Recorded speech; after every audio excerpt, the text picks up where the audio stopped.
सभी को जय मसीह की।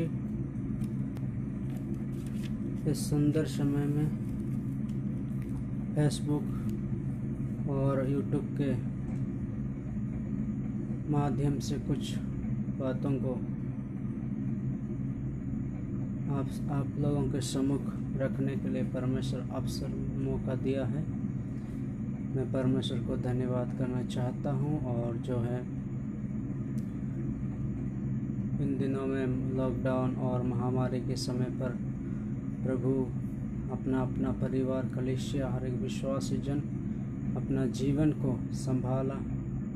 इसके लिए मैं प्रभु को धन्यवाद करना चाहूँगा। और उसके साथ साथ इन दिनों में जो है अलग अलग लोग जो है फेसबुक, यूट्यूब अलग अलग सिस्टम से, टेक्निकल से प्रचार करते हैं। उसी प्रकार प्रभु जी मुझे मौका दिया है। मैं प्रभु को धन्यवाद करता हूँ। मैं एक साधारण इंसान हूँ, तुच्छ इंसान हूँ, परंतु परमेश्वर ने एक अवसर दिया है कि ये समय पर इस साधारण इंसान के द्वारा कुछ बातों को प्रकाश करें। प्रभु का नाम की महिमा हो। आइए हम सबसे पहले प्रभु को धन्यवाद करें, उसके साथ हम प्रार्थना करें सारे बातों के लिए। आइए। हमारे स्वर्गीय पिता परमेश्वर, हम आपको धन्यवाद करते हैं सुंदर समय के लिए प्रभु जो आपने हमें दिया है। प्रभु जी मैं प्रार्थना करना चाहता हूँ धन्यवाद के साथ। प्रभु जी महामारी के समय पे, लॉकडाउन पे प्रभु जी आपने हमारा जीवन को, अपना अपना परिवार, कलीसिया और हर एक लोगों को आप संभाला, सहायता, सुरक्षित दिया। धन्यवाद। और पिता परमेश्वर इस समय अपना जीवन को आपके हाथों में सौंपता हूँ। और फेसबुक, यूट्यूब के माध्यम से जितने लोग जो है जोड़ चुके इस वीडियो में, अपलोड वीडियो को देखेंगे, परमेश्वर सबके प्रति आपका बढ़ोतरी होने पाए। प्रभु जी आपके लिए कोई बात असंभव नहीं, सब कुछ संभव है। प्रभु जी ऐसा किया, धन्यवाद। प्रार्थना को सुन लिया, धन्यवाद। और विशेष खास करी मैं प्रार्थना करना चाहता हूँ कोरोना वायरस के लिए यीशु मसीह के नाम से। और स्वर्गीय का आग उधार के वश में करके राख बनाने के लिए मैं प्रार्थना करता हूँ। और जो है संक्रमण में होने वाले सबको छू करके चंगाई दे। डॉक्टर लोगों को, जितने भी मेडिकल स्टाफ है, सबको अनुग्रह से अपना परिवार को संभाले। सुरक्षा बलों को आपके हाथ सौंपता, उनको संभाल, परिवार को संभाल। गरीबी, लाचार, दिनहीन, अनाथ लोग और मजदूर करने वाले सबको प्रभु के हाथ में समर्पण करके दुआ करता हूँ। प्रभु जी सबको आप सहायता, मदद करके आगे बढ़ाइए। सारे नेताओं को, सरकारी कर्मचारी, सफाई कर्मचारी, सरकारी, हालेलुया, ये दुनिया में जितने भी पाए जाते सब आपके हाथों में सौंपता हूँ। विशेषकर खास करके मिनिस्ट्री करने वाले आपके दास और दासियों के लिए दुआ करता। इन दिनों में सड़कों में आवे काफ़ी परेशानी उन लोग के जीवन में है। पिता आप सहायता, मदद कर, रास्ता खोल के प्रभु यीशु के सामर्थ्य नाम में ऐसा किया, धन्यवाद। जो लोग ये वीडियो को देखेंगे प्रभु बहुत आशय प्रभु बरकत देने के लिए प्रार्थना करता। मुझे भी आप सहायता कर, पवित्र आत्मा में विश्वास करता है। ऐसा किया, धन्यवाद। यीशु मसीह के नाम से मांगते हैं, आमीन, आमीन, आमीन। आइए सभी लोग वचन की ओर जाने से पहले गीत का गा करके हम प्रभु की महिमा करें, उसके नाम को ऊंचा उठाएं। उसके बाद हम वचनों पे जाएंगे। प्रभु का नाम की महिमा हो। ये सुंदर समय के लिए जो मैं सोचा भी नहीं था, परंतु परमेश्वर करके मुझे एक दिखाया है, इसके लिए मैं प्रभु को धन्यवाद करना चाहूँगा। और जो है इस समय गीत गाएंगे, प्रभु के नाम की महिमा हो। और अगर आप ही लोगों को आना आता है या फिर जानते हैं तो आप भी मेरे साथ गीत गा के प्रभु की महिमा करें। आमीन।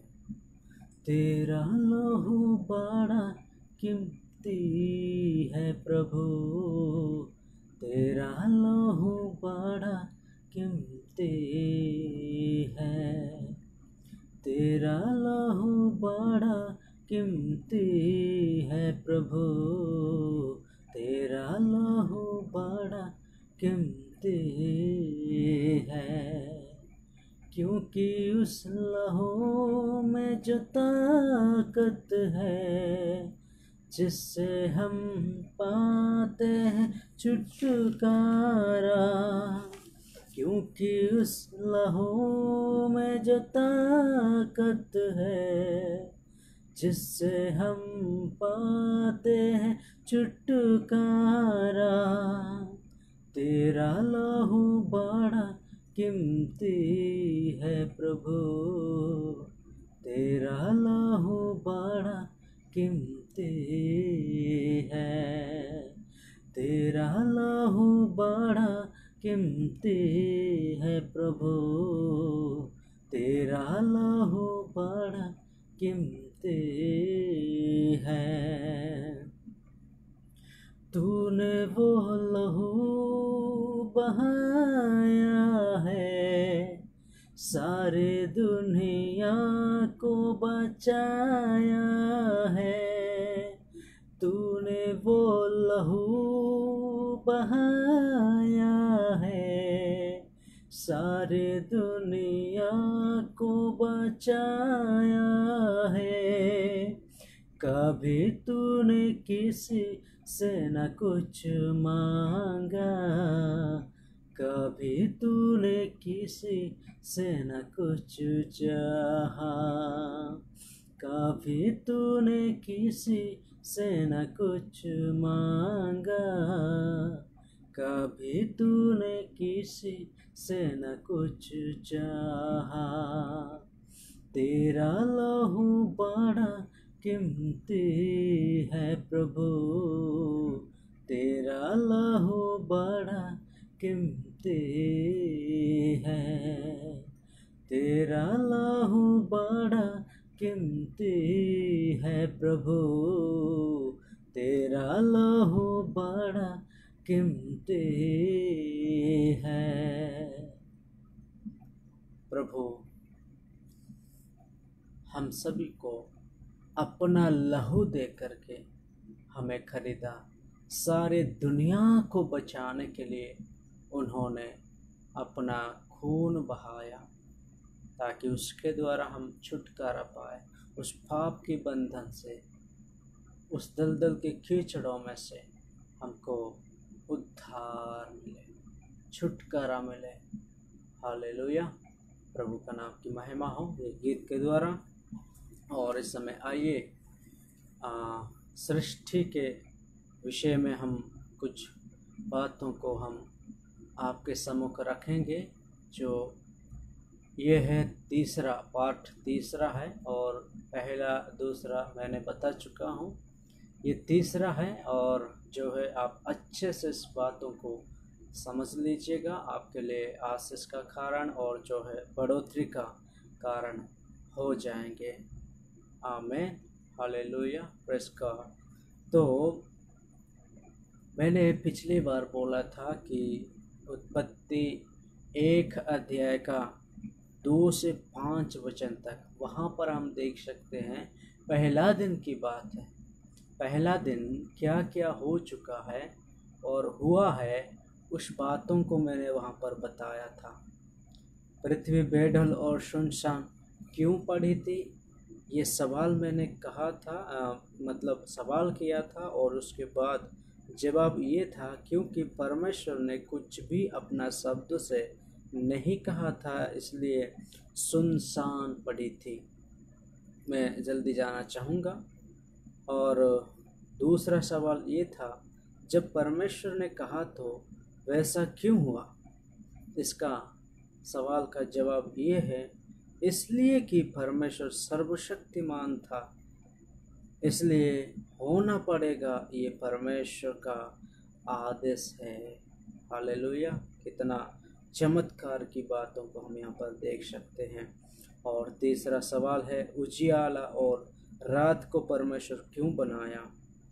देखिएगा यहाँ पर ऐसा लिखा है कि उजियाला रात इसलिए बनाया कि अगर उजियाला होकर के रहेगा तो परमेश्वर बनाया हुआ वस्तु या चीज़ एक साथ ख़त्म हो सकता था, इसलिए उजियाला और रात करके परमेश्वर बनाया। जिस तरीक़ा से हमारे जीवन में भी अगर धूप हो करके रहेंगे, जो कुछ भी आप या फिर बगीचा लगाते हो, फिर गेहूँ लगाते, चाहे कुछ भी हो, अगर दिन रात मतलब हमेशा एक समान धूप हो करके दिन हो करके रहेंगे तो क्या हो सकते हैं, पूरा का पूरा सूख सकता है।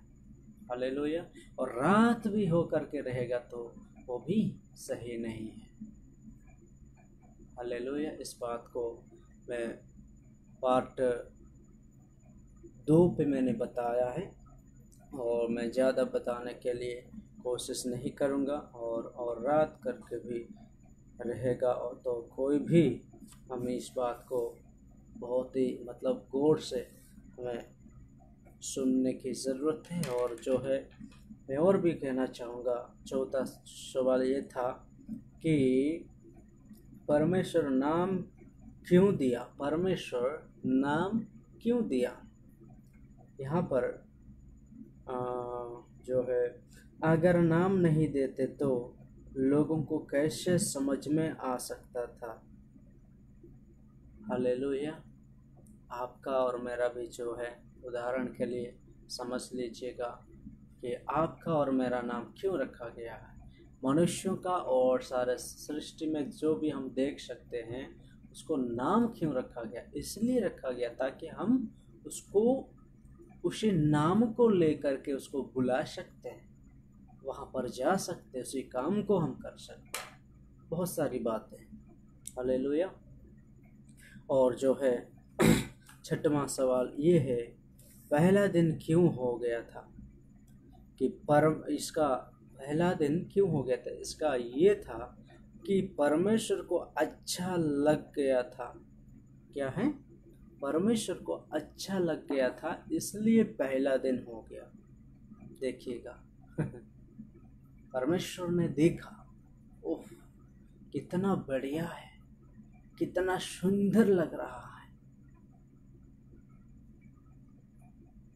मतलब क्या है, इसलिए पहला दिन हो गया कि परमेश्वर को अच्छा लगने के कारण पहला दिन हो चुका है। मेरे प्रियो,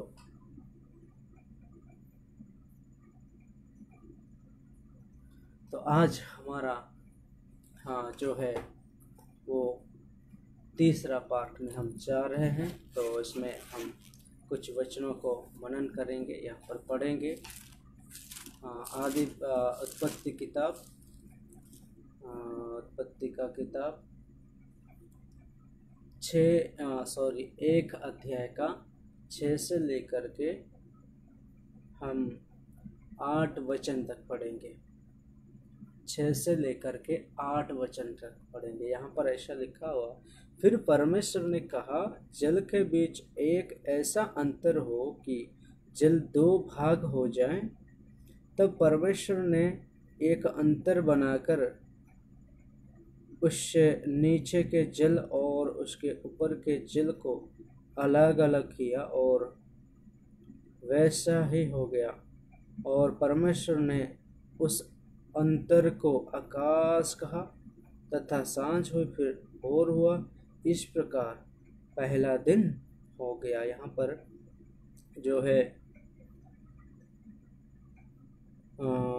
जल के बीच एक ऐसा अंतर हो, जल के बीच जल 2 भाग हो जाए, जल 2 भाग हो जाए। ये कहाँ कहाँ है मैं आपको बताऊंगा। तो परमेश्वर ने एक अंतर बनाकर उसके नीचे के जल को उसके ऊपर के जल को अलग अलग किया और वैसा ही हो गया। और परमेश्वर ने उस अंतर को आकाश कहा तथा सांझ हुई, फिर भोर हुआ। इस प्रकार दूसरा दिन हो गया।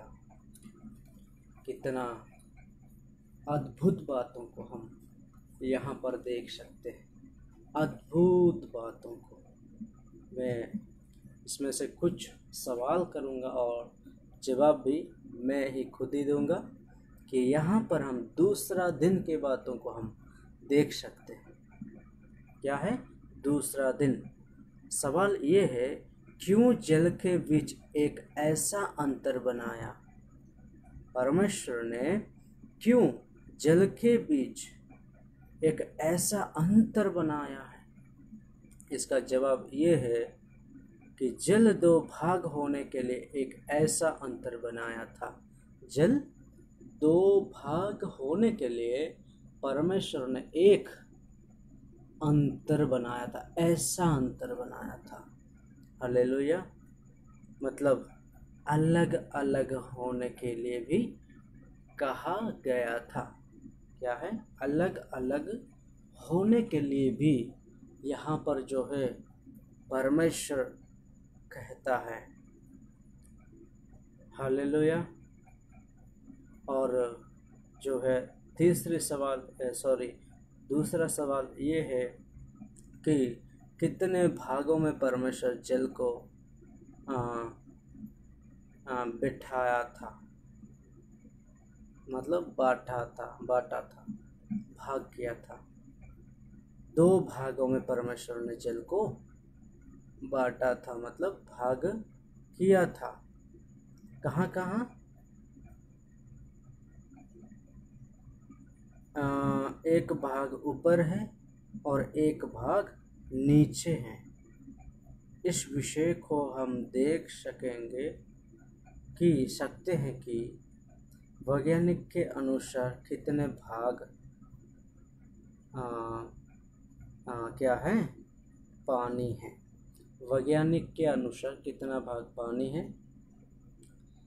आंसर ये है, वैज्ञानिक के अनुसार, साइंटिस्ट के अनुसार पानी 3 भागों करके हम देख सकते। लेकिन परमेश्वर का वचन में ऐसा लिखा है 2 भाग की बातों को हम देख सकते हैं। मैं आपको बताना चाहूँगा कि जब हम इसको थोड़ा सा हम कल्पना करें, हम इसको थोड़ा ध्यान करें कि आकाश और नीचे, मतलब आकाश और नीचे की बातों को यहाँ पर परमेश्वर दर्शाया गया है कि 2 भाग पानी को कर दिया गया है। आकाश में 25% पानी है। वो कहाँ पर रहता है? बादलों में। जब मैं आपको बाद में बताने के लिए कोशिश करूँगा। और जो है अभी मैं नीचे के पानी में, यानी कि नीचे के पानी में, नीचे और समुद्र को मिला करके 75% क्या है? पानी है, प्रतिशत। आकाश में 25%, समुद्र का पानी और सबसे नीचे का मिला करके 75% क्या है? पानी है। और सूखी भूमि कितना % है? सूखी भूमि 1%। उसको कहा जाता है पृथ्वी। हालेलुया। उसको कहा जाता है पृथ्वी। इस संसार के अंदर कितना प्रतिशत पानी है? इस संसार के अंदर पानी है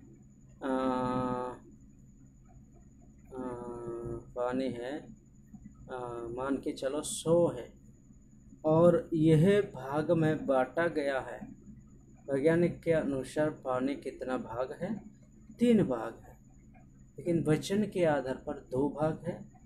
एक आकाश में है और यहाँ पर संसार और समुद्र के अंदर हम देख सकते हैं। और जो है जमीन के नीचे 1.6 पानी है। मीठा पानी 2.7 पृथ्वी के अंदर है।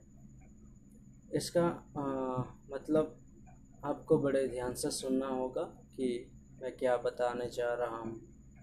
आकाश परमेश्वर कितने प्रतिशत रखा है? आकाश में परमेश्वर आकाश में 25% जल को रखा है। समुद्र और नीचे कितने प्रतिशत परमेश्वर जल को रखा है? परमेश्वर समुद्र और नीचे स्थान में 75% जल को रखा है आपके और सारे सृष्टि के लिए। जब हम लोग आकाश की बातों को अगर हमको जानना है या फिर डिटेल निकालना, विश्वास करना है, उसके लिए जब हम हवाई जहाज़ में जाते हैं तब हमें पता चलता है कि हवाई जहाज़ में जाते समय क्या हो रहा है। जब हम नीचे की ओर देखते हैं, वहाँ से नीचे की ओर देखते हैं तो बादल के साथ पानी दिखाई देता है। हालेलुया। कैसे? बादलों के साथ पानी दिखाई देता है और वो पानी समय पे बारिश, बरसात आती है, बरसात। हालेलुया। देखिएगा, इतना चमत्कारी परमेश्वर जो है 2 भाग पानी कर दिया और जो है चमत्कार के रूप में बादलों के साथ पानी रहता है। देखिएगा, मनुष्य के द्वारा असंभव है। सारे देवी और देवता जितने भी लोग जो है सबके लिए असंभव है, लेकिन परमेश्वर के लिए संभव है। वो पानी समय पे क्या होता है, ये संसार में बरसात आती है। हालेलुया। इसलिए हम प्रभु को हमेशा धन्यवाद करते रहें। कितना चमत्कार के रूप में प्रभु जी पानी को ऊपर आकाश पर रखता है। हालेलुया। प्रभु का नाम की महिमा हो। और यहाँ पर एक और सवाल है समुद्रों के बारे में। समुद्र कितना गहरी जल, समुद्र के अंदर कितना गहरी जल है,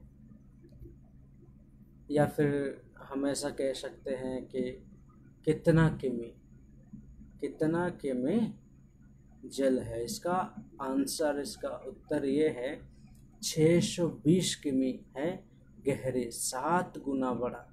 हालेलुया। 600 किमी गहरा है और 7 गुना बड़ा है। कहाँ पर? समुद्र के अंदर उसका गहराई। देखिए, ये चीज को किसने किया? परमेश्वर ने इकट्ठा किया। समुद्र को क्या किया? इकट्ठा किया।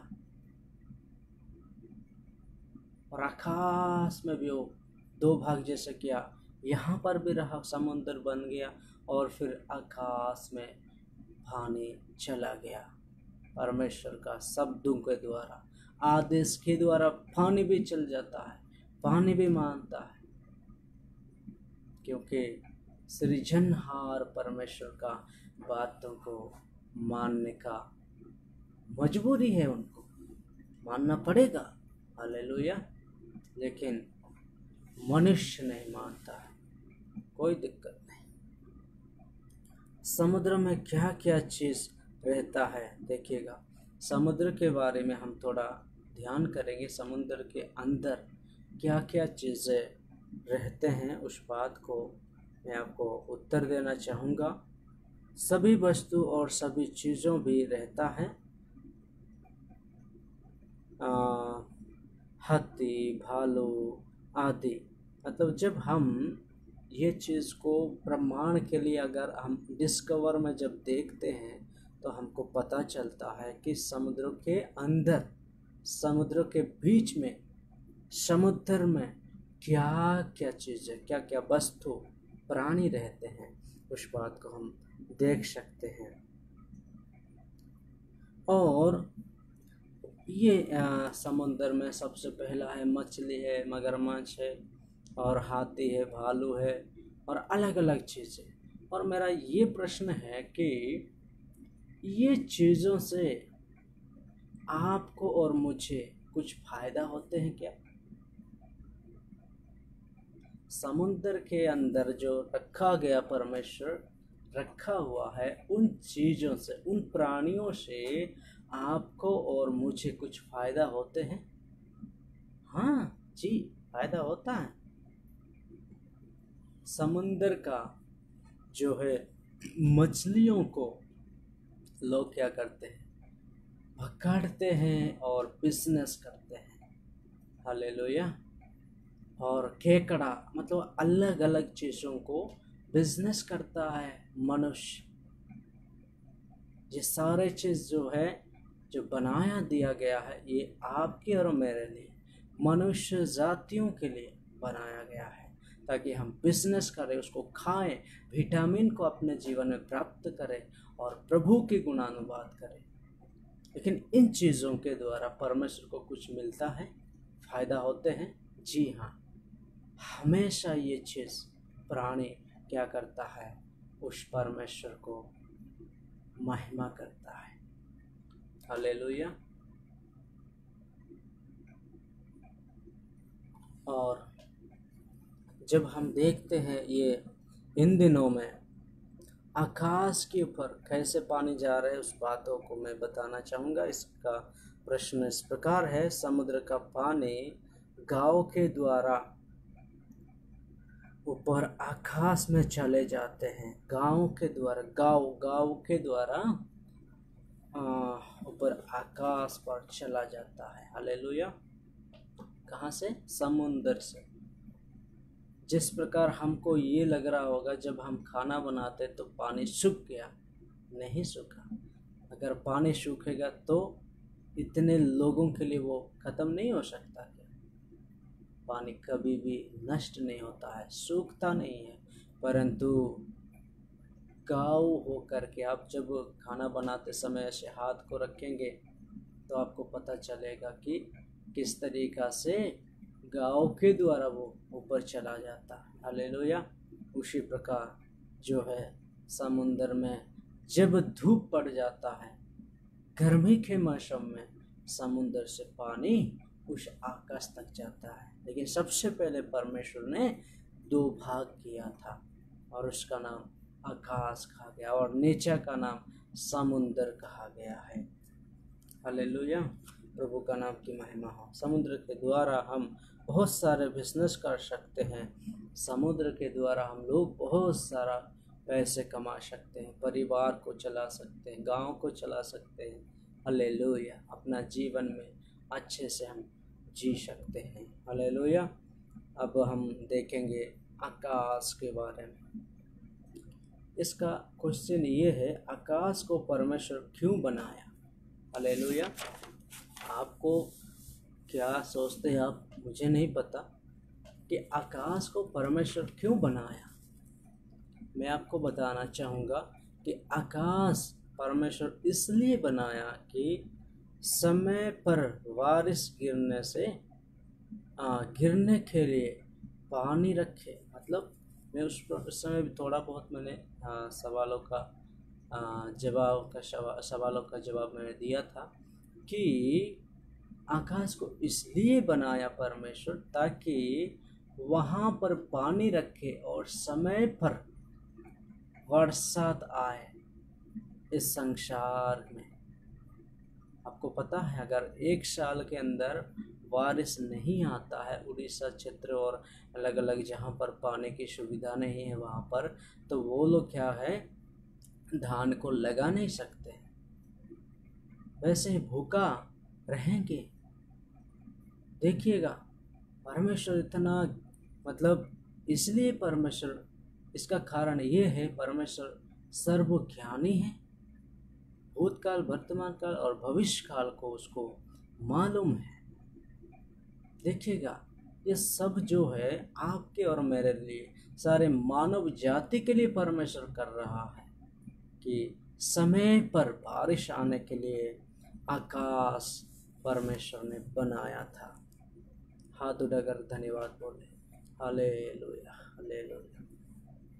आकाश में पानी कहाँ से जाता है? समुद्र से जाता है और हमारे बंद से, और खाना बनाते समय जाता गाँव के द्वारा। मैं उस समय बता रहा था। हालेलुया। और इन दिनों में और भी देखेंगे हम। इस समय विषय है ग्रह। हालेलुया। ग्रह, क्वेश्चन ये है, हमारे संसार के अंदर कितने ग्रह हैं? हमारे संसार के अंदर कितना ग्रह है? वैज्ञानिक के अनुसार 9 ग्रह है कहते हैं, और कुछ लोग एक ग्रह खत्म हो गया कहते हैं। तो उसको अगर हम अनुमान करें तो 8 ग्रह माना जाता है। हालेलुया। वैज्ञानिक साइंटिस्ट के आधार पर 8 ग्रह, एक ग्रह खत्म हो गया, 9 था, और जो है इन दिनों में इस समय पर 8 ग्रह है। हालेलुया। लेकिन परमेश्वर के लिए यानी कि हम लोग के लिए कितना ग्रह है? परमेश्वर जो बनाया है हमारे लिए वो कितना ग्रह है? साइंटिस्ट के अनुसार 8 ग्रह, ग्रह खत्म हो गया, 9 था, 8 ग्रह है। लेकिन परमेश्वर जो आपके और मेरे लिए जो बनाया हुआ है वो कितना ग्रह है? आपकी चिंता में क्या है मैं नहीं जानता, लेकिन मैं ये कहना चाहूँगा कि हमारे लिए बनाया गया, मतलब परमेश्वर सारे मानव जाति के लिए 3 ग्रह बनाया। कितना ग्रह? 3 ग्रह बनाया। हालेलुया। और जो है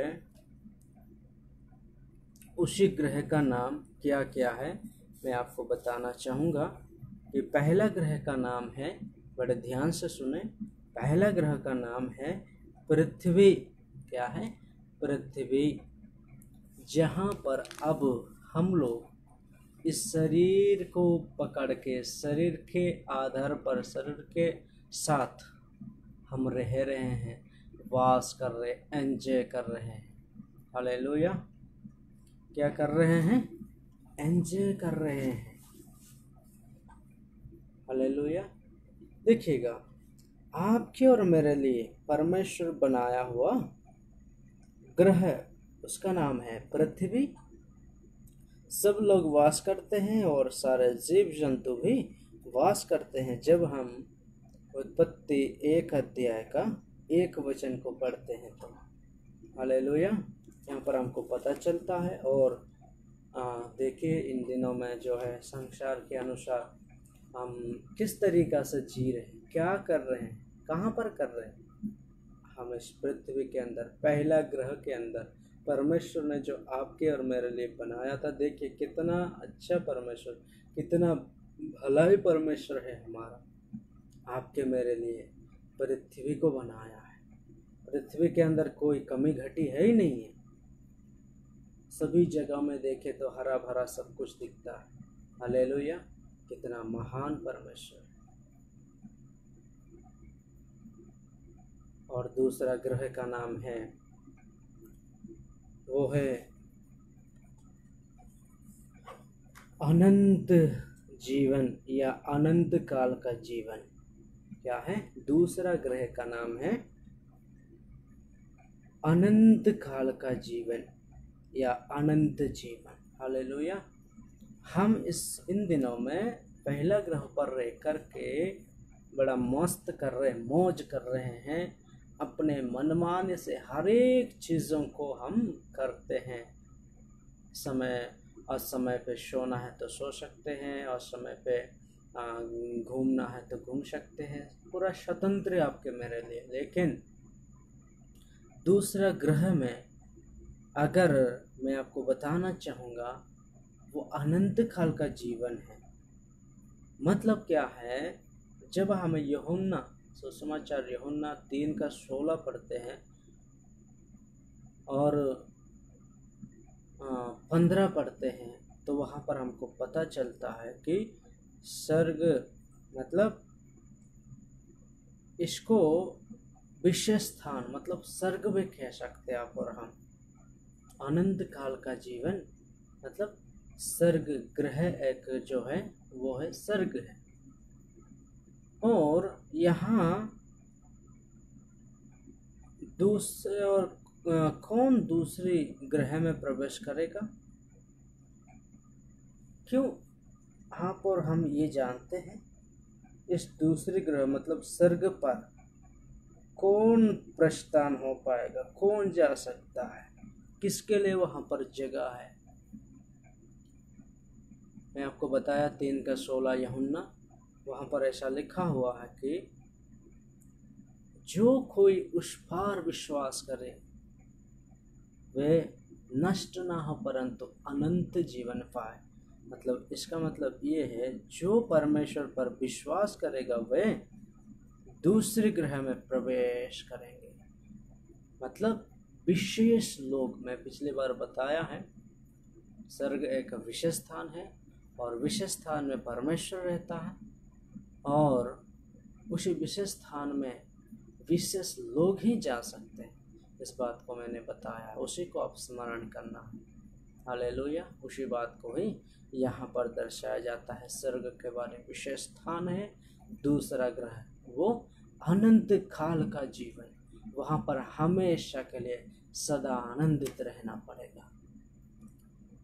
वहाँ पर न कांटे हैं, न पीड़ा है, न तकलीफ है, न समस्या है, न दुख है, न बीमारी है, न और कुछ है। स्वर्ग में हमेशा अनंत आनंद आनंद आनंद रहे, हमेशा के लिए आनंद। कहाँ पर मिलेगा? उस विशेष स्थान में, उस स्वर्ग में। इसलिए हमको विशेष इंसान बनना है, विशेष व्यक्ति बनना है। हालेलुया। और तीसरा ग्रह का नाम है अनंत काल का मृत्यु, यानी कि नरक। हालेलुया। नरक, अनंत काल का मृत्यु। मैं बताया, पहला था पृथ्वी, दूसरा है स्वर्ग, तीसरा है नरक। ये है हमारे लिए परमेश्वर दिया गया ग्रहों का नाम। हालेलुया। ग्रहों का नाम। और इस तीसरा ग्रह में कौन जा सकता है, उसी बातों को हम जब पढ़ते हैं मत्ती 13 का 41-42 और 49 से 50 तक, और मत्ती 8 अध्याय का 12 वचन, यूहन्ना 3 का 18 वचन, और जो है मत्ती 7 का 21 और 22, जो पिता का इच्छा पूरी नहीं करेगा वे तीसरे ग्रह में प्रवेश करेगा। ये पक्का है, ये जरूर है। मतलब मैं ये कहना चाहूँगा, इतना वर्ड्स मैंने दिया है, चैप्टर वर्ड्स दिया है, उसको पढ़ना है आप लोग। जो है मैं ज़्यादा अंदर जाना नहीं चाहता, मैं थोड़ा जल्दी से मैं आगे बढ़ना चाहूँगा। यहाँ पर ये तीसरा ग्रह में कौन जा सकता है? जब मत्ती 7 का 21 और 22 को पढ़ते हैं तो मैंने भी बताया है कि पिछले पार्ट 2 में मैंने बताया है कि वहाँ पर 2 या 1 में मैंने बता चुका होगा कि विशेष लोग हमको बनना है। मतलब 2 तरह का नहीं, 3 तरह का हमें बनना है। पहला है पवित्र जीवन जीना इस संसार पर, दूसरा है सुसमाचार प्रचार करने वाला, और तीसरा है प्रार्थना में बढ़ने वाला व्यक्तिगत रूप में। हालेलुया। ये व्यक्ति विशेष बन जाएंगे। अगर ये 3 चीज आपके पास है नहीं है तो मत्ती 7 का 21 और 22 में जो लिखा हुआ है, मैं तुझे नहीं जानता, हे कुकर्मियों मेरे सामने से चले जाओ उस आग के कुंड में। हालेलुया। ये है तीसरा ग्रह। हालेलुया। मतलब इसलिए परमेश्वर का दिया गया हर एक मनुष्य जाति के लिए संदेश को विश्वास करना पड़ेगा और मानना पड़ेगा। परमेश्वर जो आपके मेरे लिए जो संदेश दिया है, वो पवित्र वचन बाइबल, उसको हमको विश्वास करना है, पढ़ना है, उसी के अनुसार समर्पण करें और मान कर के आगे बढ़े। हालेलुया। तभी ही हम ये तीसरे ग्रह से क्या हो जाएंगे, अलग हो जाएंगे। इन दिनों में संसार पर जब हम पहला ग्रह में रहते हैं तो इतना पीड़ा है, कभी कभी हम एक्सीडेंट हो जाते, कभी कभी बुखार आता है, कभी कभी इतना कष्ट, इतना मुसीबत समस्या आता है। इससे बढ़ के तीसरा ग्रह में कष्ट, हमेशा हमेशा के लिए चिल्लाना पड़ेगा, दांतों को पीसना होगा, खिटखिटाना होगा, चिल्लाना होगा। बड़ा भयानक है। वहाँ पर दो भाग है, एक तरफ कीड़े, एक तरफ आग है। कहाँ जाएंगे? हमेशा जल के आपको मुझे रहना पड़ेगा। ओ मेरे प्रियो प्रभु के लोगों, परमेश्वर एक चमत्कारों को प्रकट करने वाला पिता है।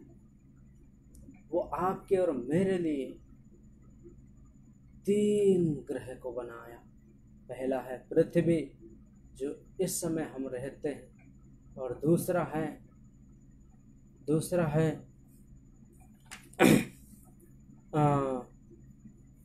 स्वर्ग, विषय स्थान, और तीसरा है नरक, अनंत काल का मृत्यु। नरक में क्या है? अनंत काल का मृत्यु होते हैं।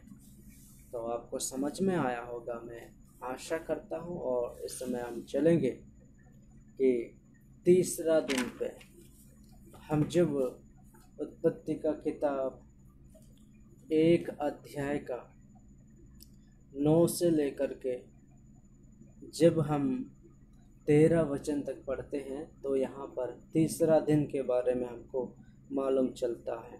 तो मेरे साथ आइए पढ़िए। पर फिर परमेश्वर ने कहा, आकाश के नीचे का जल एक स्थान में इकट्ठा हो जाए और सूखी भूमि दिखाई दे, और वैसा ही हो गया। परमेश्वर ने सूखी भूमि को पृथ्वी कहा, तथा जो जल इकट्ठा हुआ उसको उसने समुद्र कहा। और परमेश्वर ने देखा कि अच्छा है।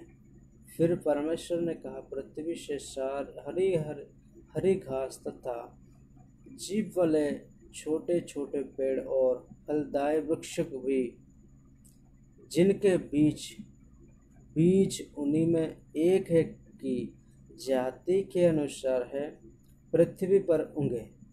और वैसा ही हो गया। इस प्रकार पृथ्वी से हरी हरी और छोटे छोटे पेड़, जिनमें अपनी अपनी जाति के अनुसार बीज होता है, और फलदायी वृक्ष, जिनके बीज एक एक की जाति के अनुसार उन्हीं में होते हैं, उगे। और परमेश्वर ने देखा कि अच्छा है, तथा सांझ हुई, फिर भोर हुआ। इस प्रकार तीसरा दिन हो गया। हालेलुया। देखिएगा तीसरा दिन में क्या क्या हो चुका है, उस बात को मैं बताऊंगा और आप बड़े ध्यान से सुने। इसका पहला सवाल है, आकाश के नीचे जल को इकट्ठा क्यों किया? आकाश के नीचे जल को इकट्ठा परमेश्वर क्यों किया? इसलिए कि सूखी भूमि दिखाई देने के लिए इकट्ठा किया था। मतलब भर के था उस समय।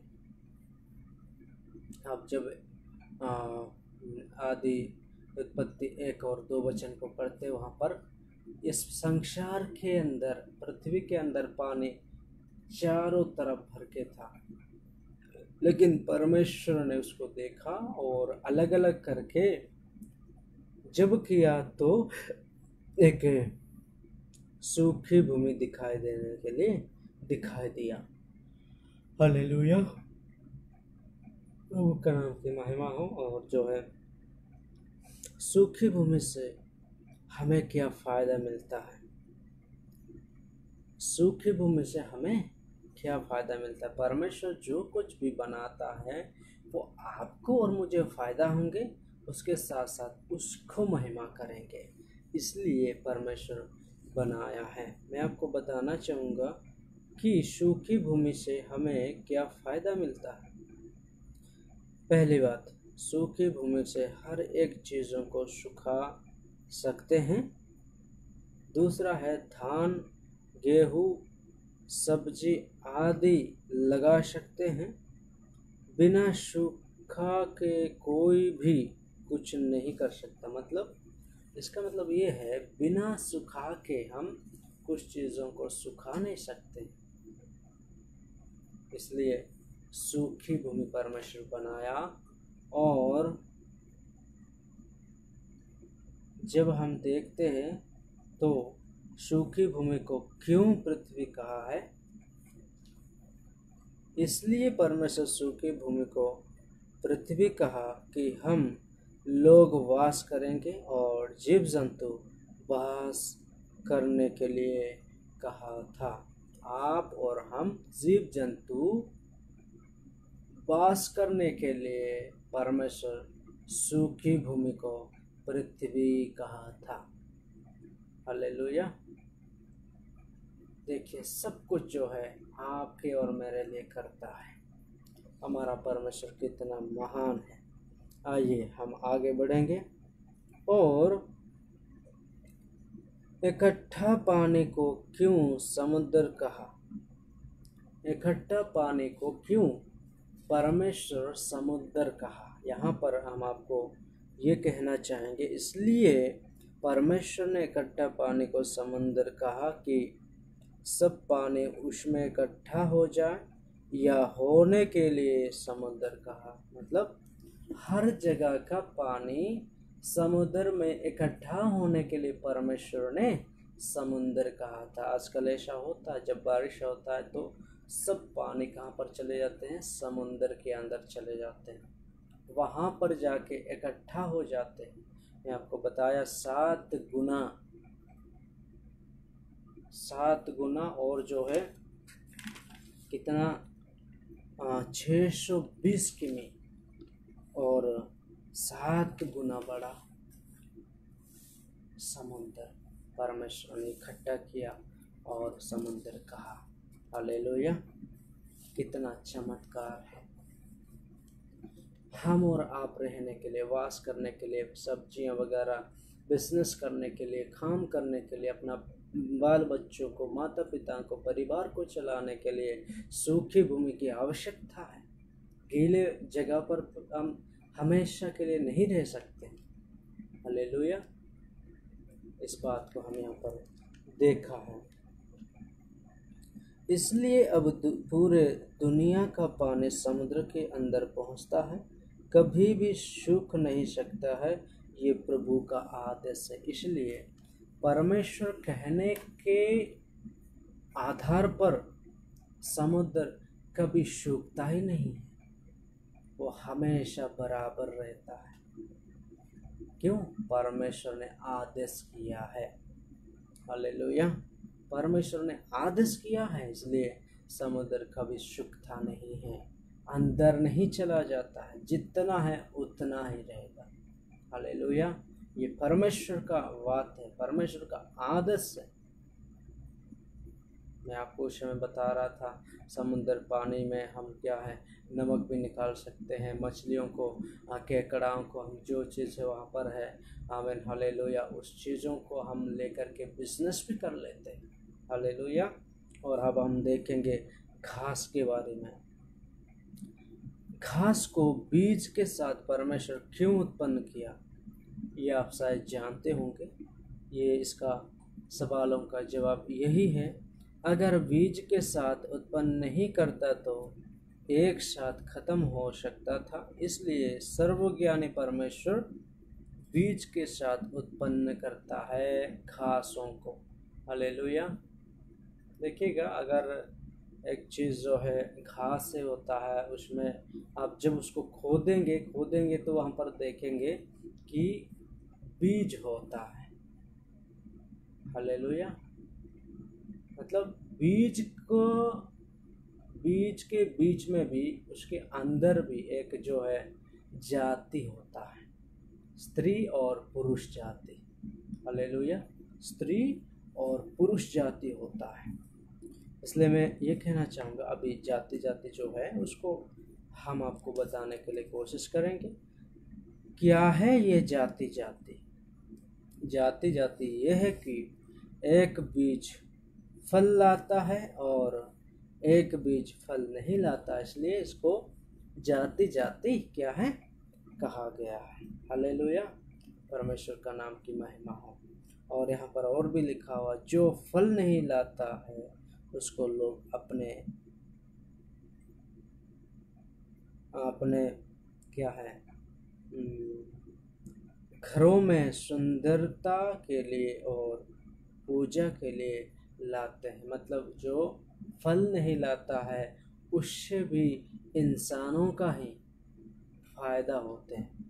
जो फल है, फल लाता है, वो स्त्री जाति को वो हम क्या करते हैं, अपने विटामिन के लिए खाते हैं, प्रोटीन को मिल जाता है, प्रोटीन, विटामिन, आयरन सब कुछ हमको मिल जाता है। हालेलुया, सब कुछ जो बनाता है परमेश्वर आपके और मेरे लिए। और जो नहीं फलता है उसके द्वारा फलने वाले फल देगा। जो नहीं फलता है, जो फलता है, इनके द्वारा वो फल देता है। हालेलुया, क्योंकि वो पुरुष और स्त्री को हम माने जाते हैं। और अगला क्वेश्चन है, अगला सवाल है, अब कैसे बीज उत्पन्न होता है? जो फल नहीं लाता है उसके द्वारा बीज उत्पन्न होता है। इन दिनों में जो बीज है कैसे उत्पन्न होता है? जो फल नहीं लाता है, जो फल नहीं लाता है उसके द्वारा बीज उत्पन्न होता है। हालेलुया, वो पुरुष के द्वारा स्त्री का, जिस तरीका से हम जो है मनुष्य के जीवन में भी अगर पुरुष नहीं है तो एक स्त्री बच्चे पैदा नहीं कर सकता, उसी तरह ये भी है।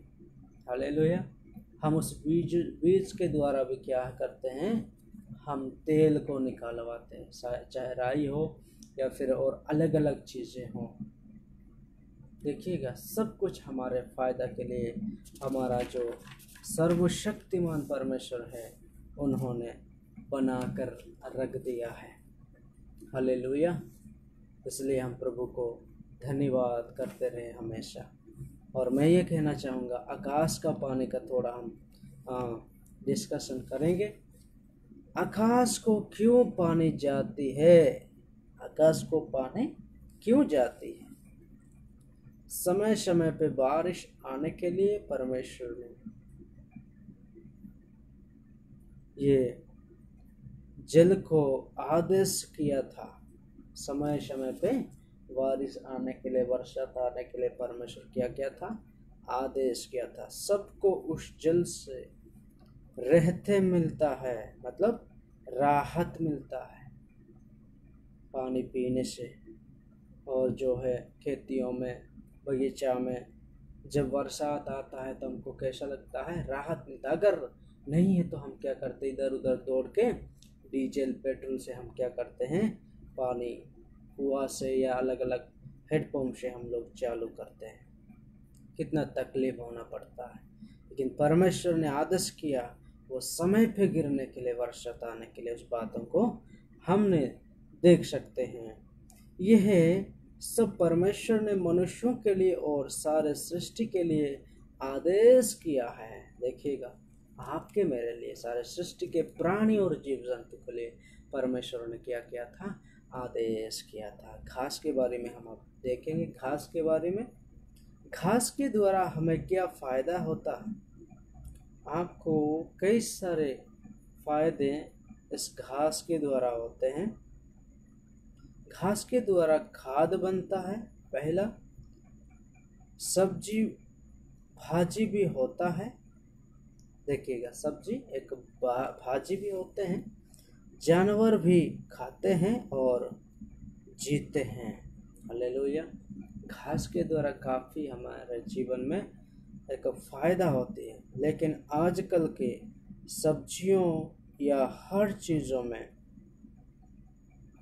केमिकल डालते हैं, इसलिए बीमारियां उत्पन्न होते हैं। बहुत सारे हमारे जीवन में यह सब परमेश्वर के विरोध है। इन दिनों में जो है पहले के समय में जब हम दादा और दादी लोग से पूछते हैं तो वो लोग बताते हैं कि बेटा जो है हम पहले ये केमिकल वाला नहीं खाते थे। वो लोग ऐसे करते थे, धान हो चाहे गेहूँ हो चाहे सब्जियां हो, वो क्या करते थे, गाय और भैंस का खाद को उन्होंने क्या करते वहाँ पर पहले डाल के उसके ऊपर वो लोग बोते थे, उसके ऊपर वो लोग क्या करते थे, सब्जियां लगाते थे।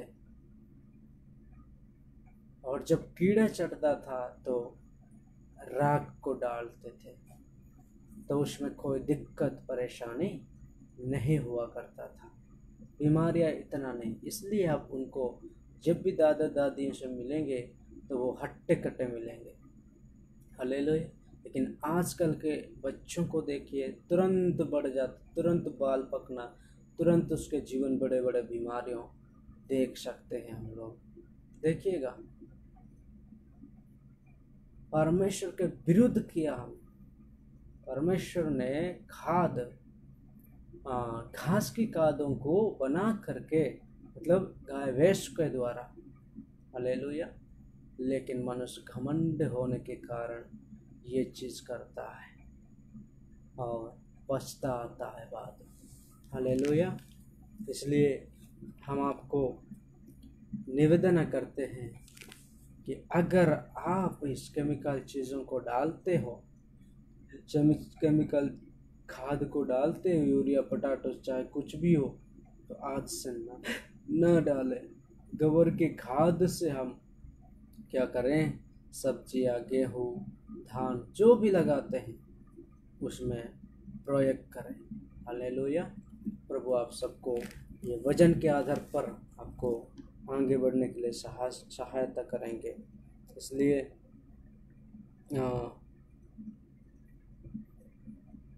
घास के द्वारा दवा भी बनता है। यह सब परमेश्वर अपने लिए बना के रखा है। हालेलुया। हम लोगों के लिए परमेश्वर क्या क्या ये सारे चीज़ों को बनाते हैं।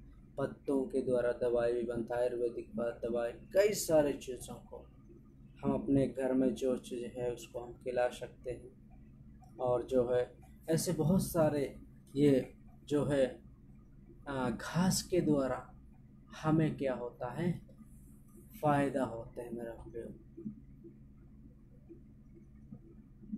मेरा प्यारो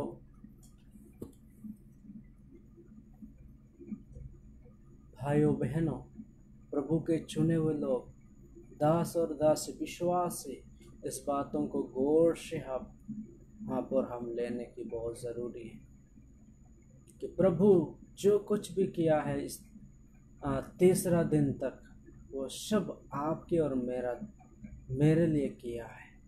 प्रभु का नाम की महिमा। आइए प्रार्थना करेंगे। स्वर्गीय पिता प्रभु, हम आपको धन्यवाद करते सुंदर समय के लिए, वचन को परमेश्वर हालेलुया बात करने के लिए, एक्सपीरियंस करने के लिए प्रभु अवसर दिया। धन्यवाद प्रभु जी। ये वचन मेरा नहीं परंतु आपका है, जो सृष्टि का वर्णन में हम पाए जाते हैं।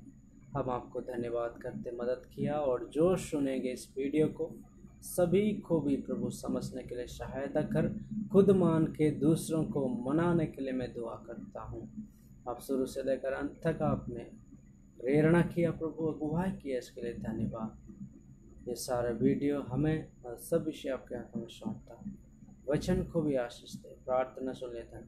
उद्धार करता, मुक्तिदाता प्रभु यीशु मसीह के नाम से मांगता हूँ, सुनिए और स्वर्ग में कबूल कीजिए।